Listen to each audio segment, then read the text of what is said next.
Seleksi tes CPNS mulai digelar Sabtu 22 Februari 2020 yang berlokasi di SMK Negeri 1 Talang Ubi, Kelurahan Handayani, Kabupaten Pali.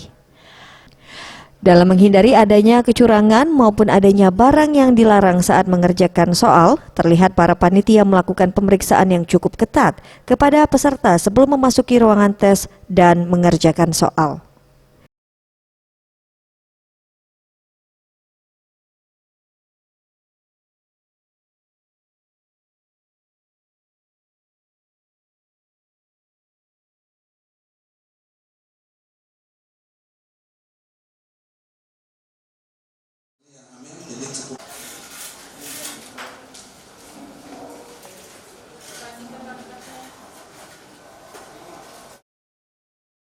PLT Kepala BKPSDM Kabupaten Pali, Alpian, mengatakan pihaknya sudah menyediakan 150 unit komputer yang akan digunakan peserta dalam mengerjakan soal dan 8 unit komputer cadangan sebagai antisipasi terjadinya kerusakan.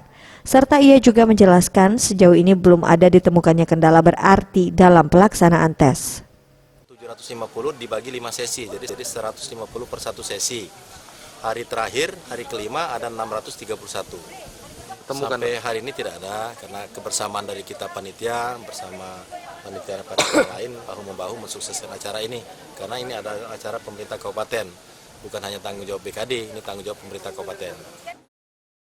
Pada pelaksanaan tes CPNS di hari ketiga, Kepala Badan Kepegawaian Negara Kantor Regional 7 Palembang, Agus Sutiadi, memantau keberlangsungan pelaksanaan tes CPNS di Kabupaten Pali. Ia mengatakan tes terbagi menjadi 5 sesi, di mana di setiap sesi peserta diberi waktu 90 menit.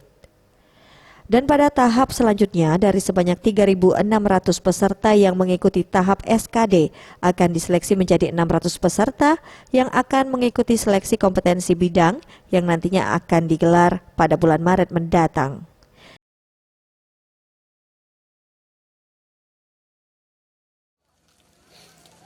Ribuan orang yang ikut seleksi pada hari ini sudah satu sesi dan nilainya cukup bagus, hampir 20% melewati passing grade, dan itu sudah cukup baik saya kira. Kemudian kalau untuk tempat pelaksanaan, lokasinya sendiri sebetulnya cukup bagus, cuman mungkin sarana penunjang yang perlu beberapa ada perbaikan, tapi kita wajar karena kondisi di Pali kan masih kabupaten. Boris Simbolon, Sriwijaya TV.